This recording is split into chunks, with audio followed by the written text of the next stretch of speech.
Dito sa puso ng lungsod ng Malabon, nakatindig ang gusali ng pamahalaan, ang sentro ng serbisyong publiko at saksi sa mahabang kasaysayan ng isang bayang nakatali sa tubig, sa pawis at sa kabuhayan.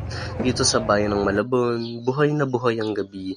Kahit nakalubog na ang araw, maririnig pa ang ingin ng mga tricycle at tawanan ng mga tenderang nag-aayos ng paninda at ang amoy ng dagat na bumabati sa bawat hangin. Sa likod ng mga gusali at mataong kalsada, naroon ang puso ng bayan, ang pamilihan ng isda, isang lugar na hindi lang basta palengke, kundi simbolo ng sipag, tiyaga at pag-asang pinaghahatian ng bawat mamamayan.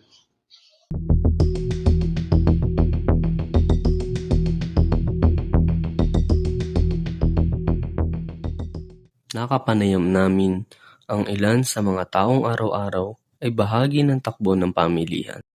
Mula sa mga tindera, mamimiling dumadayo dito at nagbabagsak ng isda.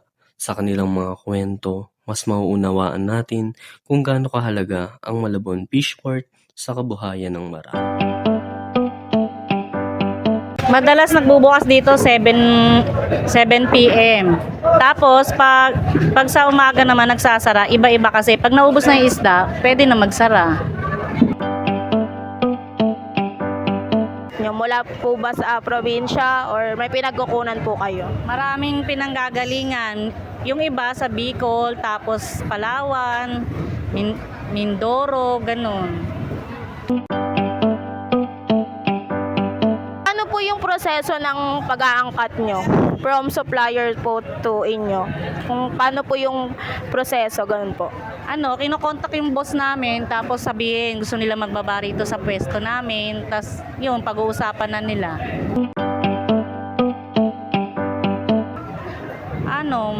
Minsan sa mga pagbiyahe-biyahe, ganun lang, mga traffic, ganun.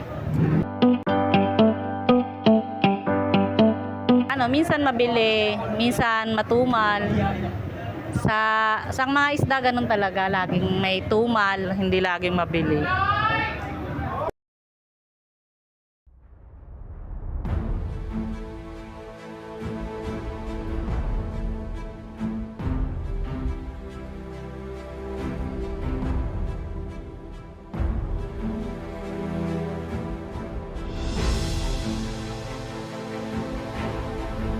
Sa loob ng fishport, makikita ang walang tigil na galaw ng mga manggagawa. Abala ang bawat isa sa paghila at pagtulak ng mga banyera ng isda.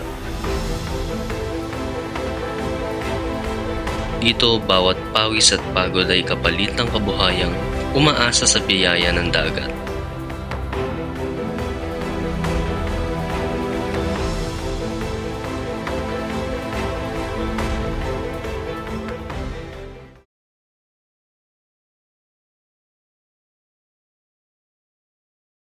Ralph Anthony Kaidik. Ano po ang ginagawa nyo po or ano po yung trabaho nyo po dito sa bayan? Nagbabatilyo po. Ilang taon na po kayo nagtatrabaho dito? Mga tagal na rin siguro, mga 5 taon na.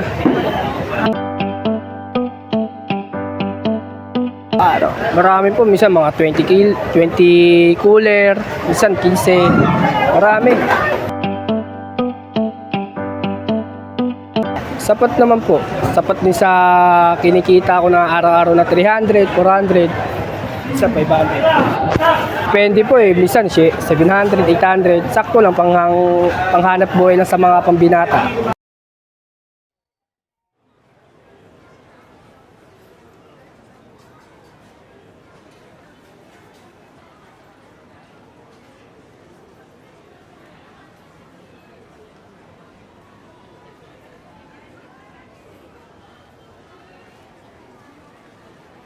Sa bawat sulok ng Malabon Fishport, makikita ang samot-saring isda na bagong hango pa sa dagat.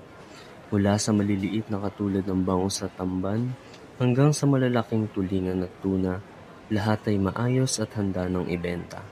Dito dumadayo ang mga mamimili at negosyante para makakuha ng dekalidad at sariwang huli.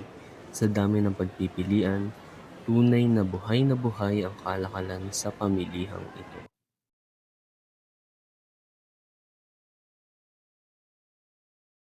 Lourdes Cafe. Bakit po dito kayo namimili sa Bagsakan? Kasi marami ditong isda. Okay po, kaya po dito po kayo namimili. At saka hindi kompleto dito ng isda kasi. Okay po. Saan nyo po binibenta yung mga binibili nyo pong mga isda dito? Bagong baryo. Kamusta po yung mga presyo ng mga bilihin po na isda dito? Mataas, minsan mura.